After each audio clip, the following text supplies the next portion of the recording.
मोहब्बत के हज़ारों तावीज़ात कर लिए, कोई फ़ायदा नहीं हुआ। अगर आप भी एक ऐसी गलती करते होंगे जिसकी वजह से आपको फ़ायदा नहीं होता है। लोग कहते हैं कि हम बहुत सारे तावीज़ात करते हैं, अमल करते हैं, वज़ाइफ करते हैं, मगर फ़ायदा नहीं होता। उसकी वजह ये है कि आप एक ऐसी गलती करते होंगे, ज़रूर करते होंगे, उसी वजह से आपको फ़ायदा नहीं होता है। कुछ ऐसी गलतियाँ होती हैं, अगर आप किसी भी अमल में करेंगे, किसी भी तावीज़ात में करेंगे, नक़ूश को बनाने में करेंगे, तो अगर वो गलतियाँ आप करते हैं तो यकीनन आपको कोई फ़ायदा नहीं होने वाला। तावीज़ात में कमियां नहीं होती, आप ऐसे काम करते हैं या ऐसी गलतियां करते हैं जिसकी वजह से आपको तावीज़ में कोई असर नहीं दिखता।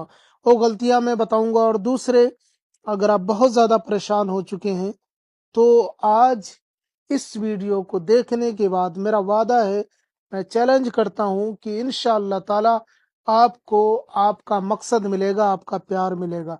गलतियां मैं बताऊंगा और इस तरीके से बताऊंगा कि अगर आप ये ताबीज कर लेते हैं तो आपका प्यार आपको मिल के रहेगा। तो आइए बढ़ते हैं कि ऐसी क्या चीजें हैं कि जो आप करते हैं, जो आपको नहीं करना चाहिए किसी भी तावीज को बनाते वक्त। और उन गलतियों पे अगर आप नजर षानी करेंगे, नजर डालेंगे, तो आपको खुद अंदाजा होगा कि हम यही गलती कर रहे थे। तो बढ़ते हैं इस वीडियो की तरफ कि ये ताबीज क्या है, किस तरीके से काम करेगा। देखिए, ये मोहब्बत का ताबीज है। अगर बहुत सारे ताबीजात कर लिए, आपने कोई फायदा नहीं हुआ, तो इस वीडियो में बने रहिए। तरीका बताऊंगा और वो गलतियां बताऊंगा कि जिन गलतियों की वजह से आपको फायदा नहीं मिल पाता। तो चलो, मैं सबसे पहले ताबीज बताता हूँ कि ये ताबीज कब कैसे करना है, और आखिर में बताऊंगा कि वो गलतियां क्या हैं जो आप करते होंगे ताबीज बनाते वक्त। ज्यादातर 90% लोग वही गलतियां करते हैं। तो आइए पहले समझ लेते हैं कि ये मोहब्बत का ताबीज किस तरीके से करना है। इसको वीडियो पूरा देखें, सही तरीके से देखें। हम आपको आसानी के साथ में बताएंगे कि किस तरीके से आप इस अमल को अंजाम दे सकते हैं मोहब्बत के लिए। इसके लिए आपको सादा कागज चाहिए और ब्लैक कलर का पेन चाहिए होगा। दिन कोई भी हो सकता है, तारीख कोई भी हो सकती है। किसी भी दिन, किसी भी तारीख में आपको इस तरीके से एक बॉक्स बना लेना है, इस तरीके से। और उसके बाद में आपको सबसे पहले लिखना है जीम और मीम जम। फिर आपको लिखना है जीम और से जज। फिर आपको लिखना है नू और है नह। फिर वाव और है वाह। फिर 1 3 4। फिर लिखना है जे। फिर लिखना है स्वाद। फिर लिखना है बत। फिर लिखना है एक एक। फिर लिखना है एक एक।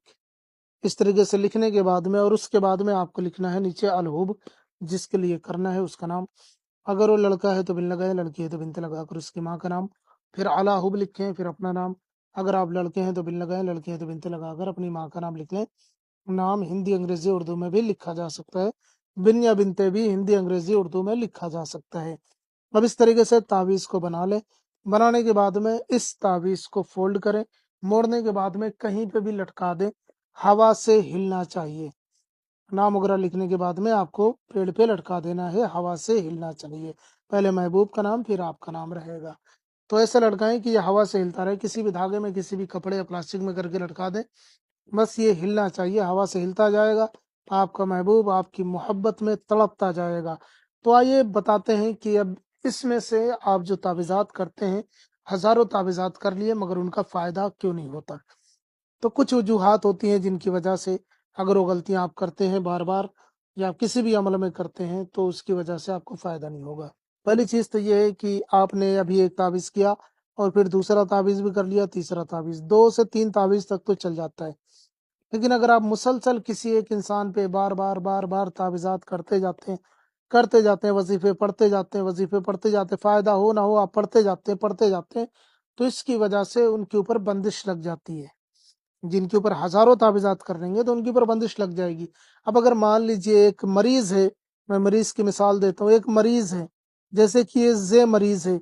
अब आप इसे इलाज कर रहे हैं, आप इसका, अब मान लीजिए आप डॉक्टर हैं, इलाज कर रहे हैं, आप इस मरीज के ऊपर दवा खिला रहे हैं, और आप उतने पढ़े लिखे डॉक्टर भी नहीं है, पर नॉर्मल डॉक्टर हैं, और आप इसे, आपने पहली खुराक खिलाई, कोई फायदा नहीं हुआ। फिर आपने दूसरी दवा इसी को खिला दी, कोई फायदा नहीं हुआ। तीसरी दवा भी खिला दी, चौथी, पांचवी, छठी, यहाँ तक कि आप मुसलसल उसे दवाएं खिलाते जाएं, तो आखिर में इस मरीज का नतीजा क्या होगा, इस मरीज की हालत क्या होगी।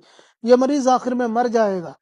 اسی طریقے سے آپ جب ایک انسان کے اوپر مسلسل تعویذات کرتے جاتے ہیں، وظائف کرتے جاتے ہیں، پڑھتے جاتے ہیں، نقوش بناتے جاتے ہیں اور وہ چیزیں کام نہیں کرتی ہیں اور مسلسل آپ کیے جاتے ہیں تو ان کے اوپر بندش لگ جاتی ہے۔ اس وجہ سے پھر آپ جو بھی عمل کرتے ہیں کوئی فائدہ نہیں ہوتا، چونکہ مریض مر چکا ہے، محبوب کے اوپر بندش لگ چکی ہے، اب اس کے اوپر کوئی اثر نہیں ہونا۔ تو آپ اگر ایسی حالت میں پہنچ گئے ہیں تو پھر آپ کو کسی ماہر عامل سے ملاقات کرنی چاہیے، بات کرنی چاہیے، تاکہ اسے دکھائیں، بندش وغیرہ ہو تو پہلے ختم کرائیں، اس کا ازالہ کرائیں، صحیح طریقے سے اسے کام کروائیں، پھر جا کے جب آپ کام کریں گے یا کروائیں گے تو پورا اثر ہوگا۔ خدا را اگر آپ کے ساتھ میں ایسا ہو رہا ہے، آپ مسلسل ایک انسان کے اوپر تعویذات کرتے جا رہے ہیں، کوئی فائدہ نہیں ہو رہا، تو ابھی ٹھہر جائیں اور فوری طور پہ ہم سے رابطہ کریں۔ انشاءاللہ ہم چیک کر کے بتائیں گے اور اس کا راستہ بھی بتائیں گے کہ کیا کرنا ہے۔ ہم ملتے ہیں کسی اور ویڈیو میں، نئے ہیں تو چینل کو لازمی سبسکرائب کر لیں۔ السلام علیکم ورحمۃ اللہ۔